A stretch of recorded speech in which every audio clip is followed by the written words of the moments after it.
Il y a des demandes de soins palliatifs qui ne sont pas satisfaites, des demandes d'euthanasie ou d'aide active à mourir qui ne peuvent pas l'être parce que pour l'instant c'est pénalement répréhensible. Donc effectivement, le cadre d'accompagnement de la fin de vie n'est pas adapté en France, principalement parce que aucune des promesses qui n'a été faite pour soutenir les soins palliatifs depuis la loi de 1999 n'a été tenue, ni en termes d'effectifs, ni en termes de moyens, ni en termes d'implantation géographique. Bref, c'est une espèce de désert, ou en tout cas de territoire très mal occupé, la fin de vie, donc il était normal de s'interroger.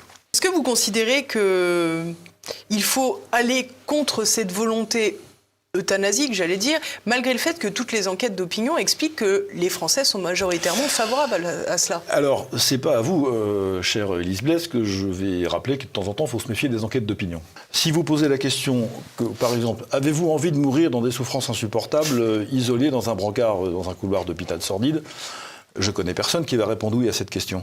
Et si la question d'après, c'est est-ce que vous voulez en finir le plus vite possible, évidemment, c'est oui les deux fois. Et des deux mains et sans réfléchir.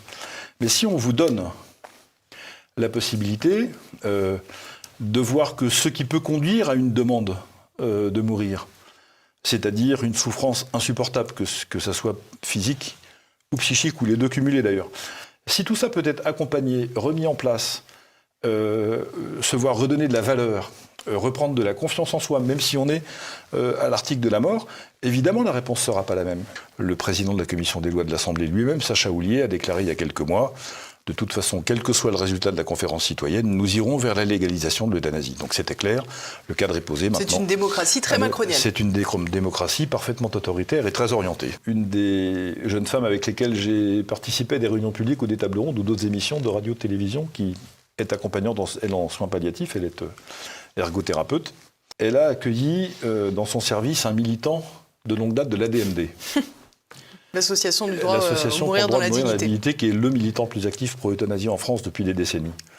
Et elle raconte comment ce militant de l'ADMD, pendant les 24 ou 48 premières heures qu'il était là, à chaque fois qu'on lui demandait ce qu'il voulait, il disait mourir, mourir, mourir, en étant raidi comme ça sur son lit.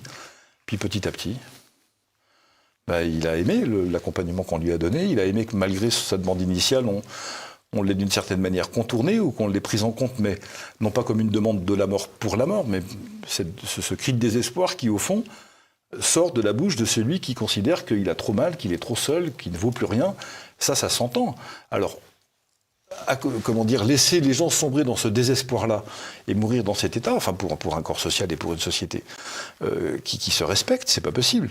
Vous dites que le progressisme institutionnel conduit peu à peu au détachement quant à la vie et donc à la mort. Conduit à la mort. Oui, absolument, vous avez raison. Mais je pense qu'on peut contrecarrer ça. C'est tout l'enjeu de l'action sociale et politique aussi. C'est pour ça qu'en plus d'écrire des livres, j'essaye, sur le plan de l'action politique, de faire en sorte de montrer qu'il y a aussi d'autres voies, qu'on n'est pas condamné à devenir des consommateurs matérialistes avec le cerveau imbibé de séries télévisées. Et bon, je caricature, mais il y a quelque chose comme ça quand même. Quel est l'idéal de vie ? Est-ce que c'est une boîte de pop-corn dans son canapé devant la télévision, ou est-ce que c'est le fait de nouer des relations riches, les plus humaines possibles, les plus fraternelles possibles avec ceux qui en ont besoin? Évidemment, la seconde solution. La société, l'ambiance de la société aujourd'hui, sans parler du pouvoir politique en place, ne nous conduisent évidemment pas vers ça. Tous ceux qui ont développé des associations de soins palliatifs l'ont fait sans avoir besoin de la société et de l'aval de l'État. Donc à nous de retrouver tout seul. Oui, quand vous parlez de subsidiarité, finalement, il ne faut plus compter sur l'État, donc il faut faire une société parallèle. Alors peut-être pas parallèle, mais qui soit connectée avec la société, mais enfin dans laquelle les initiatives personnelles de cette nature reprennent toute leur place, et on en a absolument besoin. C'est qu'il n'y a plus rien à attendre de cet État ? Il n'y a plus grand-chose à attendre, en tout cas, avec les gouvernants que nous avons aujourd'hui, et compte tenu des missions qu'il s'est données, des choses qu'il ne devrait pas faire et qu'il fait, et des choses qu'il devrait faire et qu'il ne fait pas. Cet État-là, voilà comment il fonctionne aujourd'hui.